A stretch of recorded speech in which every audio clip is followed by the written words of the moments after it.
today we will talk a little bit about the history. I'm in the city of Gdynia, which is north of Poland at the coast of Baltic Sea. The coast is basically a shoreline. This is the line between the land and the sea, coastline.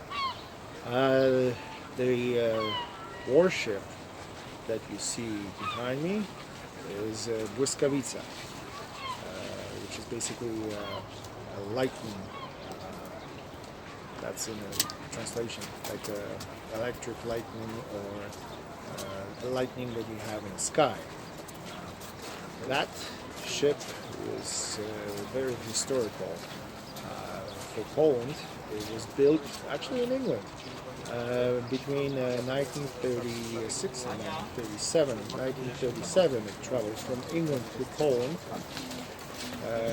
through the North Sea and also went into Baltics. And basically this was one of the main ships that was active during the Second World War. Funny enough, there was another ship like this called Thunderbolt, Grom, and together with another ship, Storm, called Burza, in 1939, just a day or two before the war broke out, exactly in this place, in Gdynia.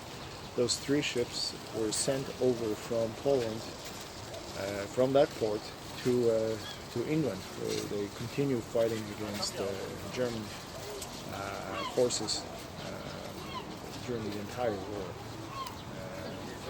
One of those ships was sank in 1940 during the campaign in Norway.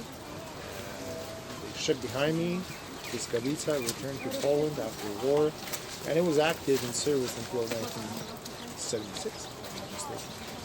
The point being is that the class of that ship is destroyer, which is called Niszczyciel, and that's a direct translation from Polish. The differences in ship classes was basically their armament, how much weapons they can carry, armament, and it's basically opancerzenie, the uzbrojenie. This particular one class is between smaller, like frigates or corvettes, very popular in today's navies, and smaller than the cruisers, and not even mentioning battleships. Cruiser is krążownik, and again it's a direct translation.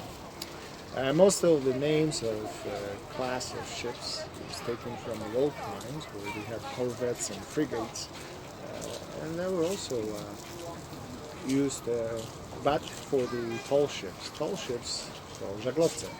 The difference between a tall ship and the sailing boats or sailing yachts is basically their size. And the reason why they're called tall ship is that they have very, very tall masts. A few words here to recognize and maybe use. That would be it for now. Let's see how it works. I don't know if you like the subtitles, but I will continue with this approach. Hopefully you can just pick up on those words and maybe learn some history at the same time. Thank you, and see you next time. Bye.